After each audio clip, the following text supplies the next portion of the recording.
Hoje eu vou falar sobre o Salmo 133. E se a gente olhar esse salmo, né, quando você já começa, é bem claro sobre o que ele fala. Ele fala sobre comunhão, sobre união. Ele começa dizendo como é bom, como é agradável que os irmãos convivam em união, que eles vivam em unidade, vivam em comunhão. Quem acho que desde criança de igreja já ouviu várias canções que tem esses versos falando da importância da comunhão, mas esse salmo ele traz algumas coisas muito interessantes. Para começar, esse salmo, a maioria das Bíblias geralmente traz uma descrição do salmo e algumas delas vêm falando sobre NVI, acho que traz cântico de peregrinação, mas algumas trazem cântico dos degraus ou cântico de ascensão. E eu lembro quando eu era criança, eu sempre ficava pensando, o que é cântico de degraus? O que significa isso? Porque eu sou da turma do old school, né? Então, Almeida, Corrigida Fiel, tinha lá o cântico dos degraus. E o cântico dos degraus, o cântico da peregrinação, como está aqui, isso está escrito nas versões mesmo em hebraico dos Salmos. Então, ele tem, antes de começar, apesar de não ser parte efetiva da música, isso daqui é uma canção, é um poema feito por Davi. Tem vários salmos que são feitos por Davi, mas a gente não tem certeza de vários salmos da Bíblia. Por tradição, é dado a Davi. Esse é um daqueles que a gente tem essa certeza que vem de Davi mesmo. E os cânticos dos degraus, esse cântico de peregrinação, ele chamava assim porque sempre que tinham as festas, a lei falava que o povo judeu precisava ir para Jerusalém para prestar culto a Deus. Então eles tinham que subir até Jerusalém. Jerusalém ficava numa parte alta. E para chegar a Jerusalém, eles tinham como se fossem níveis. E os níveis iam subindo aos poucos como se fossem degraus. Então o pessoal tinha que subir ir subindo até Jerusalém, como se fosse subindo vários degraus. Eles estavam peregrinando, fazendo essa peregrinação, indo, e geralmente eles cantavam esses salmos quando eles iam. E esse salmo era muito interessante porque é algo que eles cantavam para lembrar da importância da comunhão. Inclusive, até hoje, esse salmo ele é cantado, é um dos salmos mais famosos nas sinagogas, o Salmo 133. É o chamado Hinei Matov. Então, nas sinagogas, eles ainda cantam, e quem é que já viu um filme ou algo sobre música judaica, geralmente não são aquelas músicas melancólicas, tristes, para baixo, mas são músicas bem agitadas. As pessoas realmente dançam, pulam, cantam, celebram, e é isso que eu imagino realmente nesse salmo. É as pessoas subindo, se alegrando, celebrando a Deus, cantando esse cântico feito por Davi, falando sobre a importância da comunhão.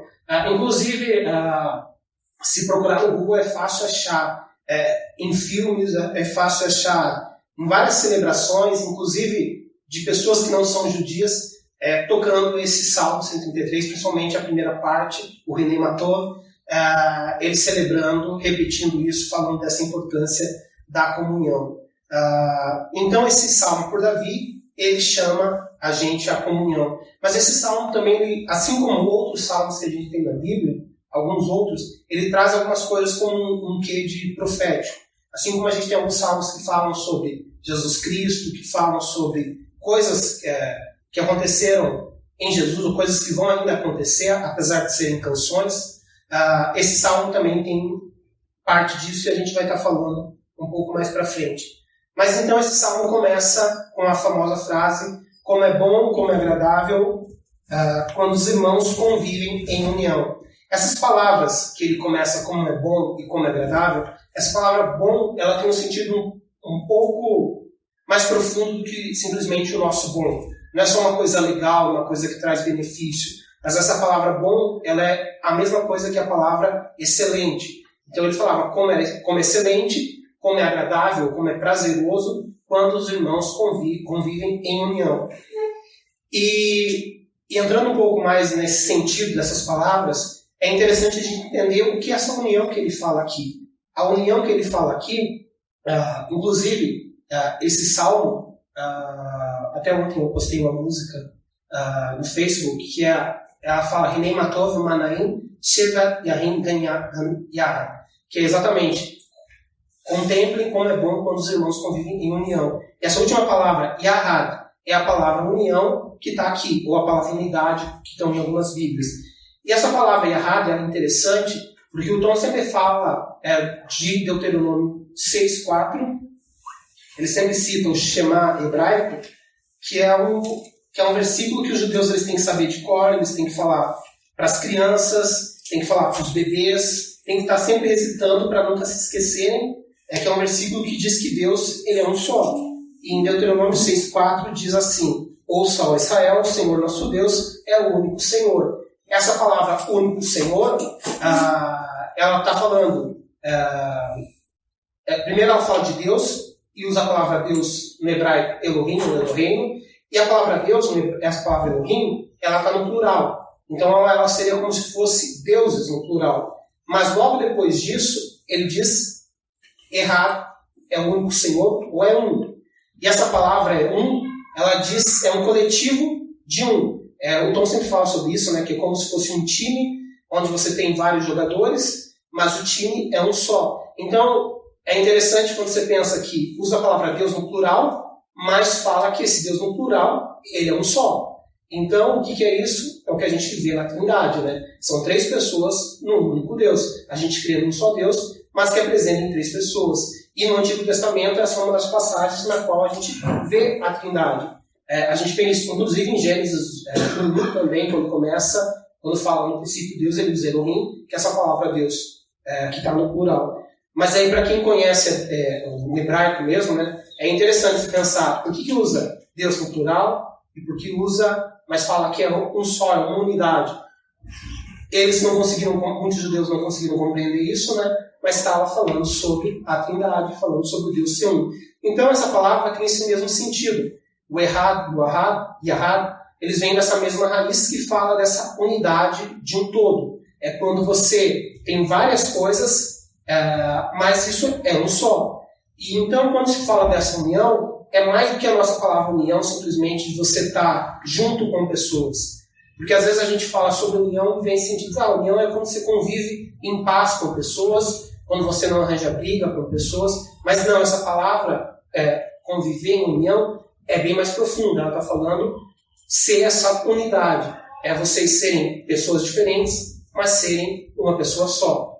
E o conviver, quando você junta com essa palavra união, é mais interessante ainda. Porque a palavra conviver, ela entre outras, ela é traduzida por viver. Ela é a palavra mais direta sobre se assentar, como o rei se assenta no trono, ou como pessoa se assentando a uma mesa mesmo, mas ela também, no hebraico antigo, era usada para a palavra casar, casamento. E quando a gente pensa em casamento, não existe uma figura melhor para entender o que é conviver em união. Porque você vai ter pessoas diferentes, pessoas com culturas diferentes, históricos diferentes, que vão se unir e vão ter que aprender a conviver nessa unidade. Eles vão, como Deus diz, essas 2 pessoas passam a ser uma só, mesmo com todas as diferenças, vão ter que conviver nessa união. Então, ele começa falando sobre como é bom, como é excelente que a gente conviva nessa unidade de um todo, sendo um só. Que é muito mais do que simplesmente você se dar bem com as pessoas, buscar ter paz com as pessoas. É realmente você buscar buscar essa unidade. E a partir do verso 2 e 3, como essa daqui é uma canção, um poema de Davi, a gente começa a ver um pouco uma linguagem poética. Ele usa essa linguagem, ele usa figuras de linguagem para expressar aquilo que ele quer falar. E no 133, verso 2, ele diz assim: é como óleo precioso derramado sobre a cabeça que desce pela barba, a barba de Arão, até a gola de suas vestes. Então ele usa a figura do óleo para explicar essa questão de unidade. É interessante ele usar essa figura, porque primeiro ele fala que é um óleo que, jogado pela cabeça, escorre pela barba e vai para as roupas, para a gola da veste, para a gola das roupas. Então, quando você pensa num óleo escorrendo, o óleo vai ser uma coisa só que está escorrendo. Então ele tem o líquido ele vai ter essa unidade. O líquido, quando você junta água, o mesmo líquido, né? Ele tem essa propriedade de se realmente as moléculas elas se aproximam elas fluem de uma maneira que vão ser uma coisa só. Então, você pega um copo d'água, pega outro copo d'água, junta, vai ser só uma água que tem ali. Diferente do sólido. Sólido, se você tenta misturar dois sólidos, mesmo que sejam o mesmo sólido, a menos, claro, que com gelo você vai ter uma fusão, você não vai conseguir fazer com que esses sólidos sejam um, sem que tenha uma força externa, sem que tenha uma fonte externa fornecendo a energia necessária para isso. Dois sólidos, você pega uma pedra e uma pedra igual, você vai colocá-los, vão continuar sendo duas pedras. Não, o óleo, você tem o óleo, uma gota de óleo e outra gota de óleo, unidas elas vão ser sempre só óleo, elas não vão ser duas coisas ali. Então ele usa uma figura que é algo contínuo. Ele fala com esse óleo precioso. E para entender esse óleo precioso ele está falando sobre o óleo que era utilizado na purificação do templo, que era o óleo utilizado nos sacerdotes. Inclusive Arão, que ele cita ali, Arão era um sacerdote, e sobre o sacerdote era consagrado, utilizando esse óleo, um óleo precioso, para purificá-lo, para santificá-lo, para separá-lo para as obras. E além de Arão, todos os utensílios que a gente tinha no templo também eles eram purificados. E a gente vê sobre isso em Êxodo 30, falando sobre essa questão de como devia ser esse óleo. Em Êxodo 30, dos versos 22 ao 25, a gente vê sobre o óleo que era utilizado para as unções. Ele diz assim: em seguida o Senhor disse a Moisés, junte as seguintes especiarias: 6 quilos de mirra líquida, a metade disso, ou seja, 3 quilos de canela, 3 quilos de cana aromática, 6 quilos de cássia, com base no peso padrão do santuário, e 1 galão de azeite de oliva. Faça com eles o óleo sagrado para as unções, uma mistura de aromas, obra de perfumista. Este será o óleo sagrado para as unções. Então ele fala sobre utilizar um óleo precioso, e era um óleo feito com várias especiarias. E se você parar para ver essas especiarias, como canela, como essa cana aromática, como a mirra, não eram coisas baratas na época, eram coisas que custavam muito dinheiro. Então realmente era um óleo caro, precioso, e era algo também extremamente cheiroso, um aroma extremamente agradável. E esse óleo, se a gente continuar lendo o texto, vocês vão ver que esse óleo ele era específico para o templo. Ou seja, as pessoas não podiam usar esse óleo nem para... não podiam vender esse perfume. Ali diz que era um óleo extremamente específico mesmo, que era uma obra de um perfumista, ou seja, era algo que envolve trabalho para ser feito, né? Não era simplesmente uma mistura de coisas, então era algo especial, e ele não podia ser utilizado em nenhuma outra pessoa, nem em nenhum outro utensílio que não fosse no templo. O que aconteceria se utilizassem? Essa pessoa tinha que morrer, ela tinha que ser afastada e morrer. Então era algo sagrado, até mesmo porque Deus utilizava isso para consagrar cada coisa que tinha no templo. A gente sabe que existe uma grande simbologia sobre isso, não quer dizer que o óleo ele era um óleo milagroso em si, mas era um óleo especial que Deus falou: não, esse óleo vai ser único e vai ser utilizado para consagrar as coisas do templo e consagrar os sacerdotes que vão servir na casa de Deus. Então ele compara isso a esse óleo precioso. Esse óleo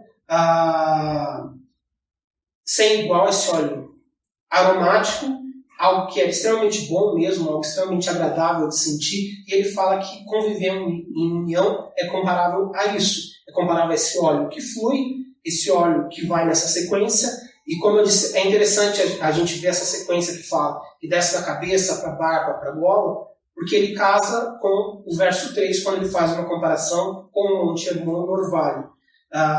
Então ele usa a mesma figura de linguagem no verso 3, que ele utiliza aqui, no caso, para o orvalho do Monte Hermon. E além disso, eu não vou ler agora, mas se a gente ler Êxodo 29 e 21, ali a gente vê que esse óleo não era só derramado na cabeça de Arão, mas tinha que ser derramado na veste, nas roupas dele, e também dos sacerdotes. Por quê? Porque eles iam consagrar não só Arão, mas consagrar as vestes dele e dos filhos dele também. Ou seja, para que ele estivesse completamente santo. A gente sabe que naquela época existiam várias coisas, inclusive sacerdote tinha que entrar com uma corda amarrada no Santo dos Santos, que se ele tivesse pecado ele ia morrer, e alguém tinha que puxar ele, porque senão ninguém ia poder entrar para tirar ele. Então Deus leva muito a sério tudo isso. Então tinha as coisas que tinham que seguir à risca. Então o sacerdote ele tinha que estar completamente consagrado. E Davi compara a isso, que é uma figura bem forte aos judeus, né? Então você tem um sacerdote consagrado. Esse óleo representava essa unção de Deus, essa consagração, a santificação, mas representava também a bênção que Deus trazia sobre o sacerdote. O sacerdote tinha alguns trabalhos específicos, tinha até mesmo alguns privilégios por ele ser um sacerdote, por ele ser escolhido para fazer o trabalho de Deus. Ele era separado para fazer o trabalho na casa de Deus, no templo de Deus. Então, esse óleo que ele usa aqui, inclusive, está representando a bênção que ela vem, ele está falando sobre a bênção que tinha sobre o sacerdote. Então, quando Davi fala aqui, é como esse óleo precioso que desce pela barba de Arão, que vai até a gola das vestes, ele está falando, é como essa bênção que era o óleo de Arão. É como uma bênção que vem de Deus, e conviver em união é isso. E realmente conviver em união vai ser uma grande bênção, conviver nessa unidade, porque evitar brigas, evitar problemas, é sempre bom. E é mais interessante que Davi estava se referindo aqui ao povo judeu, um salmo para todo o povo judeu cantar. E se a gente para analisar a história do povo judeu, a gente vê que eles vivem brigando. Eles se separaram, tinham as 12 tribos, as 12 tribos começam a ter rixas entre si, e até que chega um certo momento, depois que morre Salomão, se dividem em Reino do Norte e Reino do Sul, e eles vivem fazendo guerra uns contra os outros, até que chega um momento que esses reinos acabam dispersando totalmente, acabam meio que ruindo, sobrando apenas alguns remanescentes. É como Jesus fala que uma casa dividida não prospera, né? E a gente vê isso na história do povo judeu. Então, já que eles tinham essas rixas ou esses problemas, era interessante Deus tá lembrando, né, Davi está lembrando, sobre é importante conviver em união, ainda mais num povo que estava sempre brigando. E aí ele parte para o versículo 3 de Salmo 133, falando, é como o orvalho do irmão, quando desce sobre os montes de Sião, ali o Senhor concede a bênção da vida para sempre.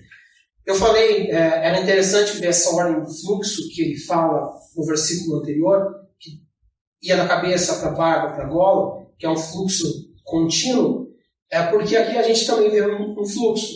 Fala sobre o orvalho do Hermon, que desce e cai sobre os montes de Sião. E por que eu frisei nisso? Porque dependendo da versão da Bíblia que você tiver, algumas versões da Bíblia elas vão alterar esse texto dizendo como o orvalho do Hermon e o orvalho do Monte de Sião, quando desce. Então eles colocam e o Monte de Sião, em vez de como o orvalho do Hermon que desce sobre os montes de Sião. Mas por que algumas Bíblias têm isso? Se a gente parar para analisar realmente no hebraico que está escrito, o correto é o que está falando ali. É o orvalho do Hermon que desce sobre os montes de Sião. Mas começou a existir uma discussão, porque se a gente falar um pouco de geografia, o Monte Hermon ele fica no norte de Israel, o Monte Sião fica no sul de Israel, separado por centenas de quilômetros. Então é muito distante. Obviamente, Israel não é tão grande assim, seria algo como, acredito, como o estado de São Paulo, Minas Gerais, não é algo grande, mas você tem distâncias de centenas de quilômetros. E as pessoas falavam, como que o orvalho que sai aqui do Monte Hermon pode cair lá no Monte de Sião? Então eles colocaram um E para o texto fazer mais sentido. E existe uma discussão entre várias pessoas sobre se aqui Davi falou somente numa linguagem figurada ou se ele falou numa linguagem figurada e numa linguagem real também. Porque às vezes a gente pode usar uma figura de linguagem que é algo real, né? A gente faz uma comparação. E então algumas pessoas falam, não é possível que um orvalho que cai lá no norte vá até o sul, centenas de quilômetros, e traga os benefícios daquele orvalho. Mas por que o orvalho aqui é tão interessante? Porque a região de Israel é um deserto. Então você tem Israel, a Síria, a Palestina, é uma região árida que você tem o deserto, ou estepes. Então a gente sabe até boa parte da água de Israel vem do mar, né? Eles fazem a dessalinização da água para aproveitar, que é um lugar com poucos rios. Mas o Monte Hermon, ele tem uma característica interessante quando a gente para analisar ele. Para começar, esse Monte Hermon é um monte bem disputado. Ele fica entre Israel, entre Jordânia e entre a Síria. E por anos tem sido briga entre vários países o território desse monte. E o Monte Hermon, ele é um monte com aproximadamente uns 3.000 metros de altura, que fica numa região árida, mas por causa dessas altitudes, ele é um monte que sempre está coberto de neve. Então ele é um monte numa região árida, que no topo tem sempre neve e água. O que acontece? Esse monte, por causa da neve, por causa dessas baixas temperaturas que tem em cima, na verdade eles são 3 picos, o Monte Hermon, então ele vai, primeiramente, ele provê um vento refrescante para essa região árida, né, de deserto, que pode chegar num dia a temperaturas extremamente elevadas, porque tem ventos que saem do Monte Hermon e vão em direção à cidade. Então ele está levando essa umidade desse gelo, dessa neve derretendo para a cidade. Mas além disso, ele produz um orvalho. E o orvalho que ele produz é algo extremamente incrível mesmo, porque algumas regiões da Síria, que são extremamente secas, quando amanhece, parece que caiu uma chuva torrencial naquela região por causa do orvalho. Então não é que nem o orvalho que a gente vê aqui de vez em quando, que são gotinhas que caem da planta, que viram aqueles pouquinho de água que a gente vê congelada. Não é esse tipo de orvalho, é realmente um orvalho pesado que molha tudo. Inclusive, na base desse monte, que deveria ser uma região mais árida, existe uma densa floresta por causa dessa água que vem do orvalho e da neve que vai derretendo. Além disso, desse monte acaba nascendo um dos rios mais importantes, né, de Israel, que é o Rio Jordão, que ele leva água até Israel. Então, o orvalho do Hermon é uma coisa muito importante aqui para a região, porque ele vai trazer um frescor, ele traz essa umidade, ele leva água, ele leva nuvens de água à região, às regiões próximas dali. E o que isso acontece? Isso traz vida para uma região de deserto. Então, ali perto, nas cidades perto, vocês vão ver videiras, vocês vão ver oliveiras, vocês vão ver árvores, plantas que deveriam estar nessa região desértica, que não deveriam estar numa região desértica, mas estão ali por causa do benefício que traz desse Monte Hermon. Então, o Monte Hermon, ele é um monte bem alto, um monte bem importante para o povo, e ele tem isso. Por isso, algumas pessoas falam, mas mesmo que ele produza muito orvalho, não vai chegar até o sul, em Jerusalém, nos montes de Sião. Até quem também é mais velho de igreja, né, é sempre lembrar, né, que os montes de Jerusalém estão em volta, os montes de Sião estão em volta de Jerusalém, como diz o Salmo, mas também que muitas pessoas cantaram isso.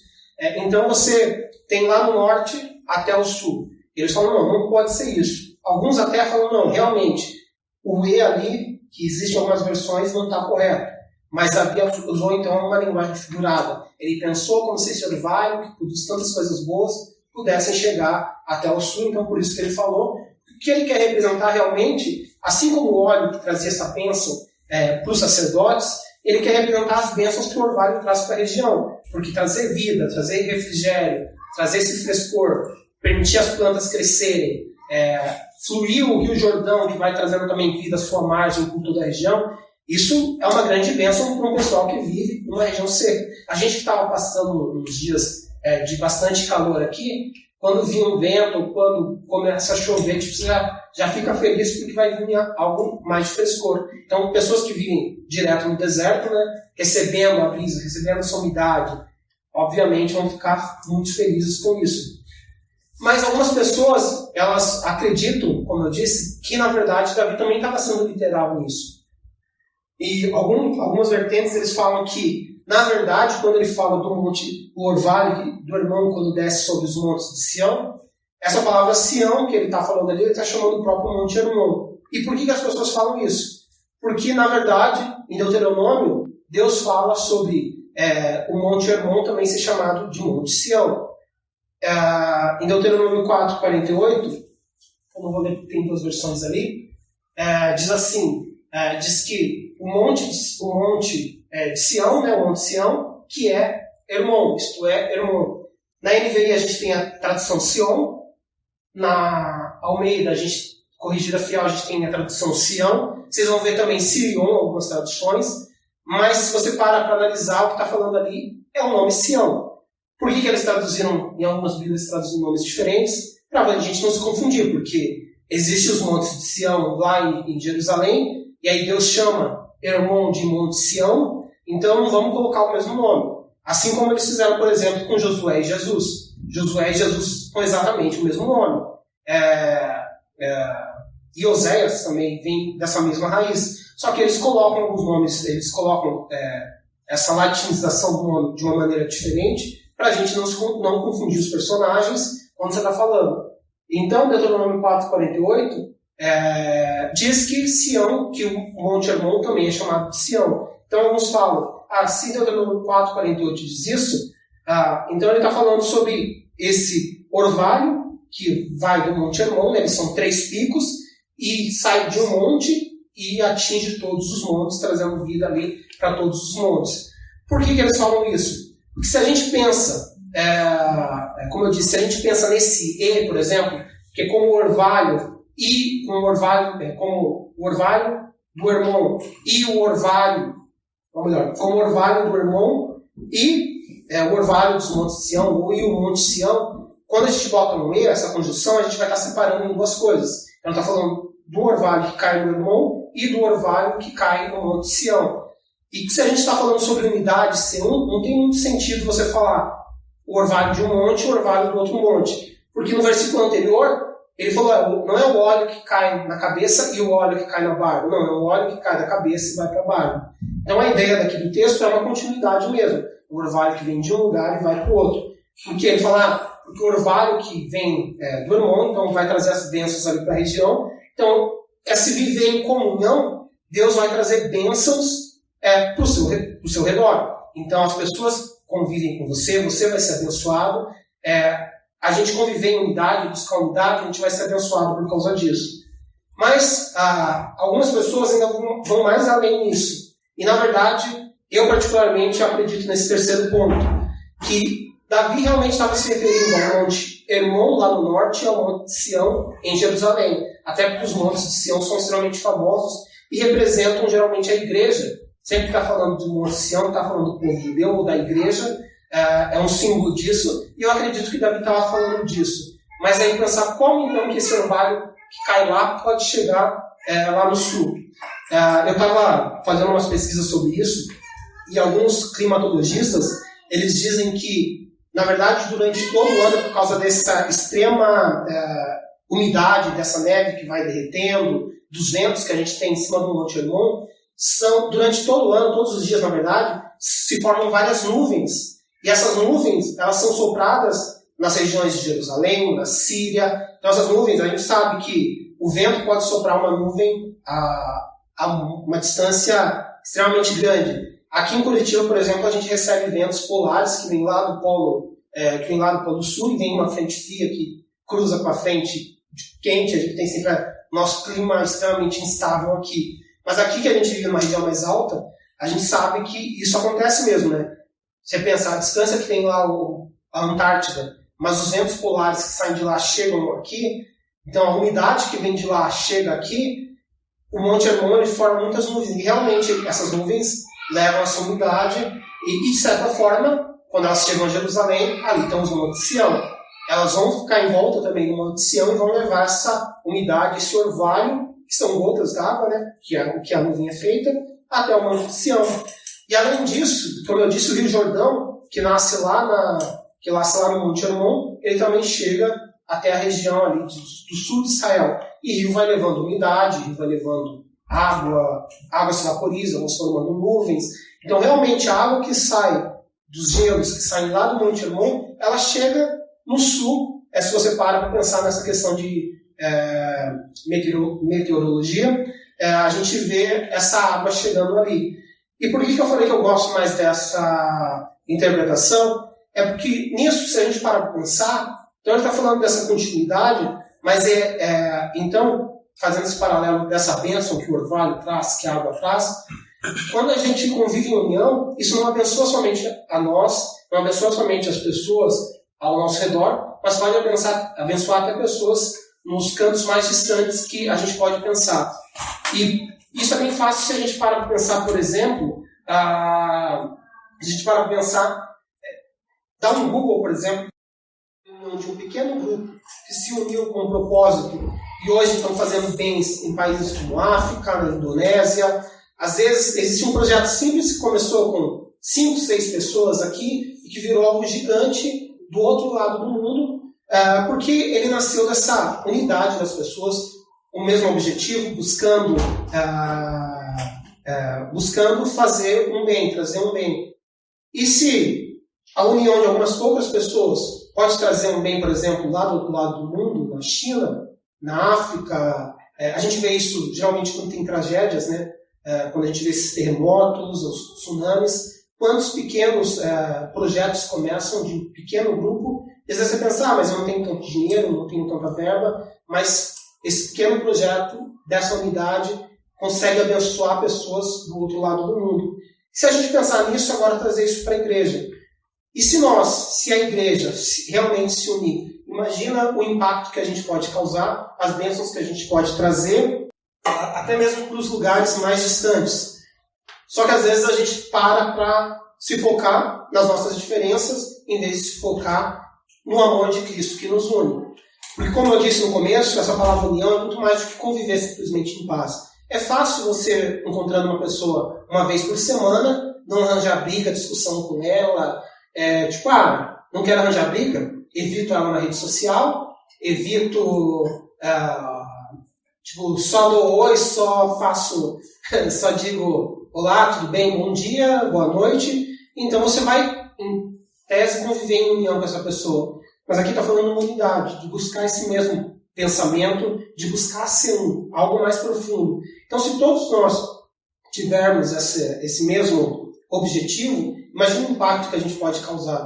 Infelizmente, é o contrário disso que a gente vê. Quem aqui como eu, nasceu em um lar cristão, provavelmente você já cruzou com alguém falando uma coisa tipo, mas por que eu vou ser cristão se esse pessoal dessas igrejas vem brigados entre si? Quem é de cidade pequena e tem, a minha cidade tinha 3.000 habitantes, mas tinha, perto da minha casa, acho que tinha umas 20 igrejas. E igrejas evangélicas. E algumas igrejas eram apenas denominações diferentes. Então tinha, por exemplo, perto da minha casa, 5 Assembleias de Deus. E algumas pessoas perguntavam, mas por que tem tanta Assembleia de Deus? O que eu falava para elas? É porque, na verdade, eles brigaram entre si, e aí a pessoa brigou, saiu e montou uma nova igreja. Aí eles falavam, mas eu não quero fazer parte de algo assim. Eu ficava constrangido em falar isso, mas quando me perguntavam era o que eu podia responder, porque era verdade. E se você parar para pensar o quanto de igreja da mesma, em tese, a mesma denominação, mas com um subtítulo, você vê, e as igrejas acabam não conversando entre si. Em tese, elas teriam a mesma doutrina, a mesma visão, teriam as mesmas linhas de pensamento, mas por causa de discussão eles acabam isolados. E muitos não cristãos, eles ficam pensando, por que eu vou me tornar cristão se o povo protestante não é unido? E é algo que às vezes a gente tem que pensar realmente. A gente fica criando rótulos, eu sou pentecostal, eu sou tradicional, eu sou calvinista, eu sou arminiano, eu sou... ou às vezes estende mais, né? Começa a entrar questões políticas, eu sou de esquerda, eu sou de direita,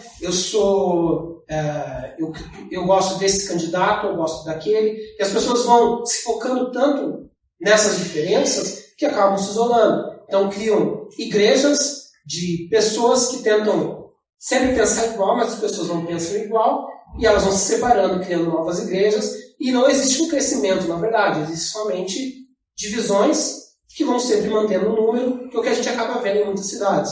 A gente vê cidades com igrejas crescendo, mas não cresce o povo cristão em várias cidades. Porque, na verdade, eles só ficam mudando de igreja por discussão. E se a gente parar para pensar nisso, imagina se a gente busca essa união ou busca algo que possa nos unir. E se a gente, como eu disse, esse versículo, ou melhor, essa passagem de Salmo 133, ela traz um tema muito em comum com uma das orações que Jesus faz. Se a gente ler lá em João 17, a gente vai ver o 20 ao 23. Se a gente ler João 17, do 20 ao 23, a gente vai ver uma das orações que Jesus faz. Se a gente para analisar o Novo Testamento e a Bíblia, Jesus tem poucas orações descritas na Bíblia. Inclusive, a primeira que a gente pensa ou lembra é o Pai Nosso. Mas o Pai Nosso não é exatamente uma oração de Jesus, é Jesus nos ensinando a orar. Agora, quando você vê Jesus realmente orando por motivos, é algo que você tem que prestar atenção e é algo importante. Então, aqui no João 17, 20 ao 23, um pouquinho antes, Jesus estava orando pela unidade dos discípulos, e aqui ele ora para todo o povo cristão. Ele diz assim: minha oração não é apenas por eles, rogo também por aqueles que crerão em mim, por meio da mensagem deles, para que todos sejam um, Pai, como tu estás em mim e eu em ti, que eles também estejam em nós, para que o mundo creia que tu me enviaste. Deles a glória que me deste, para que eles sejam um, assim como nós somos um. Eu neles e tu em mim, que eles sejam levados à plena unidade, para que o mundo saiba que tu me enviaste e os amaste, como igualmente me amaste. Se você reparar nesse texto, repare quantas vezes ele diz um ou unidade, num pequeno trecho da oração. Jesus ora, uma das poucas orações que ele tem, ele ora a Deus pedindo pela unidade do povo cristão. E ele diz mais do que a gente seja simplesmente um, que a gente seja um, como ele é um com o Pai, ou seja, como eu disse, essa palavra união que era utilizada tem o mesmo sentido lá do Deuteronômio 6,4, essa unidade de um todo, então a gente ser um com ele, e aí ele fala para que a gente chegue à plena unidade. Essa palavra plena unidade, ela pode ser traduzida também para que a gente se aperfeiçoe nessa unidade, ou que a gente faça uma unidade perfeita. Então, ou seja, ele diz que a oração de Jesus é que a gente seja perfeitamente um, que a gente se aperfeiçoe nessa unidade. Se Jesus ora por isso, se essa é uma oração de Jesus, Jesus fala, eu quero essa unidade, é algo que a gente tem que realmente prestar atenção. A gente precisa buscar essa unidade. E isso casa também com o que ele diz em João 13, 34 ao 35. Em João 13, 34 ao 35 tem um novo mandamento que Jesus nos dá, né, o famoso novo mandamento, que é amem uns aos outros, assim como ele nos amou, e fala que com isso as pessoas vão saber que nós somos discípulos dele. Essa ordenança, né, de Jesus, que ele fala, esse mandamento novo eu dou, ele fala sobre o amor ao próximo, que vai revelar que a gente é um discípulo dele. As pessoas vão saber que a gente segue a Jesus por isso. E isso é mais ou menos também o que ele diz ali, né, que se a gente seja no verso 23, se a gente é levado a essa plena unidade, as pessoas vão saber que Jesus Cristo foi enviado por Deus e que Ele nos ama. Jesus diz que se a gente quer demonstrar que Jesus Cristo ele é Deus, que Jesus Cristo foi enviado por Deus, não é através de camisetas, não é através de frases, mas é através dessa unidade. Como as pessoas veem se a gente é unido ou não. Então, se a gente vive existindo briga, no Facebook você acaba vendo um monte de postagens de não cristão falando sobre a língua de cristãos, né? De como tem gente que gosta de cristão, que gosta de falar mal de outras pessoas.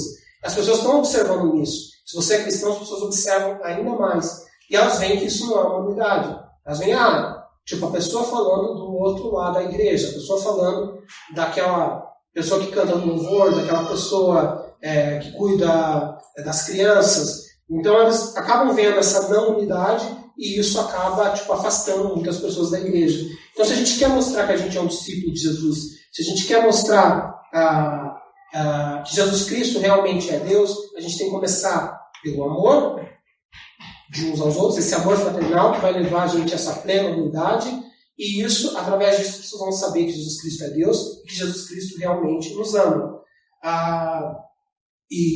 Mas aí a gente para pensar, né? Eu até, alguns anos atrás, acabei ensinando sobre Filipenses. Em Filipenses 2, nos primeiros 2 versos, ele diz que todos nós devemos ter uma só mente, um só espírito, uma só atitude. E aí, o que é ter uma só mente? Quer dizer que a gente não pode ter opiniões divergentes? Não é sobre isso que ele está falando. Não quer dizer sobre todo mundo vai ter que ter a mesma opção política, todo mundo vai ter que gostar das mesmas músicas, dos mesmos filmes. Não é isso que Paulo estava falando. Paulo ele fala que todo mundo tenha uma só mente, e no verso, em Filipenses 2,5, uma só atitude, ele diz, seja essa atitude de vocês a mesma de Jesus Cristo. Depois ele continua, né, que sendo Deus, que mesmo sendo Deus, não usurpou, ele se esvaziou até a morte de cruz. Então, ele fala que essa atitude, e essa palavra atitude que tem no verso 5, na verdade, ela é exatamente a mesma palavra para mente que tem no verso 2. Então, no grego, é a mesma palavra utilizada. Então, nada mais que ele está falando como vocês vão ser um só espírito, uma só mente, que vocês tenham essa mente de Jesus Cristo, a atitude de Jesus Cristo. Então, se todos nós buscarmos os pensamentos de Deus, né, que são maiores, melhores do que os nossos, por tabela, a gente vai acabar tendo esse mesmo pensamento. Isso não vai interferir, tipo, então todo mundo vai votar no mesmo candidato, todo mundo vai gostar das mesmas coisas. Não, é uma unidade que vai além disso. Mesmo com diferenças, a gente vai buscar esse mesmo objetivo, que é seguir a palavra de Deus, que é representar Jesus Cristo, né, que é mostrar o amor de Jesus Cristo, que é levar esse amor de Jesus Cristo. E a última parte do Salmo 133, ele diz que, ele termina dizendo que ali o Senhor concede a bênção da vida para sempre. Na verdade, essa palavra conceder é a palavra ordenar. Então ele está falando que ali o Senhor ordena a bênção da vida para sempre. E eu gosto particularmente dessa última parte, como eu falo, porque, como eu falei, muitos salmos têm um quê de profético. E é isso que eu vejo exatamente aqui. Por quê? Porque ele fala... Do que ele estava falando? Ele estava falando do Monte Hermon. E que tem um orvalho que vai até o Monte Sião. E sabem uma coisa muito interessante que aconteceu no Monte Hermon? Se a gente ler lá em Mateus 17, a gente vai ver uma passagem que é a famosa passagem da Transfiguração. A passagem da Transfiguração, quando Jesus Cristo encontra com Elias e Moisés lá no monte, provavelmente aconteceu no Monte Hermon. Eu digo provavelmente por quê? Porque o texto ali diz que, um pouquinho antes, no verso 16, diz que Jesus estava em Cesareia. Cesareia é uma cidade que fica aos pés do Monte Hermon. E aí logo depois diz que Jesus subiu ao monte alto que tinha na região. Então o monte alto que a gente tem na região ali de Cesareia, que fica no pé do Hermon, é o Monte Hermon. E nesse Monte Hermon, Deus fala algo muito interessante. Repete uma frase, né, que a gente acaba vendo antes, ele falando sobre Jesus, que está lá no verso 5. Ele diz assim: enquanto ele ainda estava falando, uma nuvem resplandecente os envolveu, e dela saiu uma voz que dizia: este é o meu filho amado, em quem me agrado, ouçam-no. Então ele repete a frase do batismo de Jesus, dizendo: esse é o meu filho amado, em quem eu tenho prazer, e ele completa: ouçam-no, ou seja, obedeçam a ele. Então o que Deus ordena ali no Monte Hermon? Deus ordena que a gente obedeça a Jesus. E como diz ali no Salmo o verso 3, ele diz que ali o Senhor ordena, né, a bênção da vida para sempre. A versão corrigida fiel, na verdade, ela traz ali o Senhor, e eu acho também essa versão um pouco mais fiel do que a NVI, diz ali o Senhor ordena a bênção e a vida para sempre.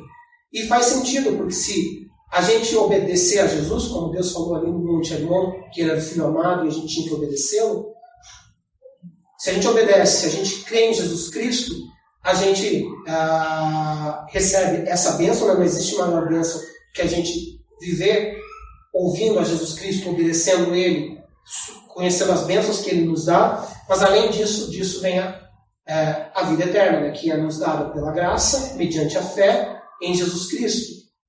E o resultado disso, né, que é da nossa fé, é a nossa crença em Jesus Cristo e é obedecer a Jesus Cristo. Não a obediência que nos traz, né, nada, é a graça de Jesus Cristo, mas a obediência é o resultado da nossa fé nele. Então ele fala que ali o Senhor ordena a bênção.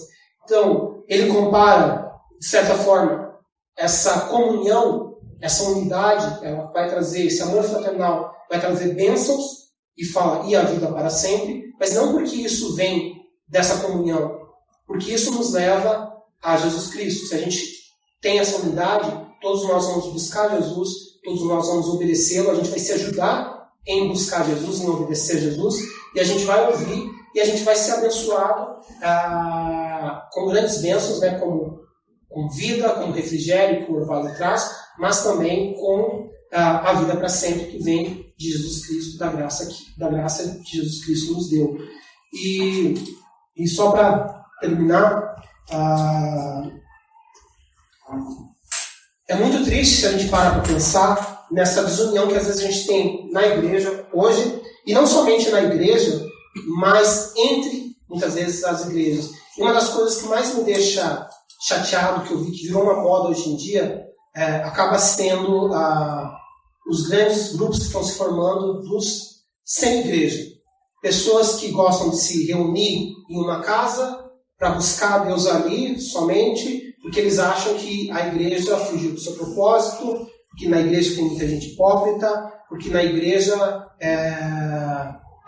tem muitas coisas erradas. Claro que na igreja vão ter coisas erradas, vão ter gente hipócrita, vai ter várias coisas assim mesmo que são feitas de pessoas, mas a igreja foi o que Jesus ordenou para ser feito. E na verdade, não que isso seja errado, né, você se unir ali no grupo, porque onde você estiver com pessoas buscando a Deus vai ser igreja, mas o problema é a motivação dessas pessoas em fazerem esses grupos.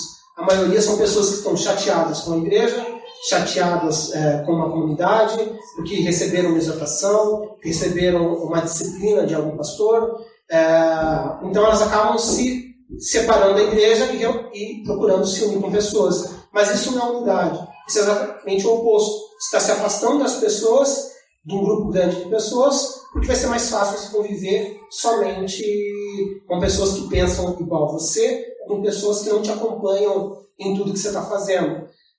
E isso é exatamente o oposto do que ele fala aqui. A gente tem que conviver nessa unidade. A gente tem que conviver com pessoas diferentes. A gente vai ter problemas, sim, mas a gente tem que buscar juntos essa mente de Cristo, a atitude de Cristo, buscar sermos imitadores de Cristo, para que juntos a gente possa ter essa mesma mentalidade e conviver nessa plena união, nessa perfeita unidade que diz aqui. A gente vai, eu não estou parando por aqui, mas a gente vai acabar falando um pouco mais sobre comunhão e unidade nas próximas semanas, até mesmo porque esse é um dos nossos objetivos esse ano, que a gente cresça em comunhão, que a gente cresça em unidade, como a gente vai ter os grupos de conexão, como a gente tem os nossos eventos, a gente quer prover oportunidades para a gente crescer nisso, porque como diz ali a palavra, disso vem a bênção de Deus, disso vem várias bênçãos para a nossa vida, como diz o Salmo. Agora a gente vai estar tendo mais um tempo de louvor.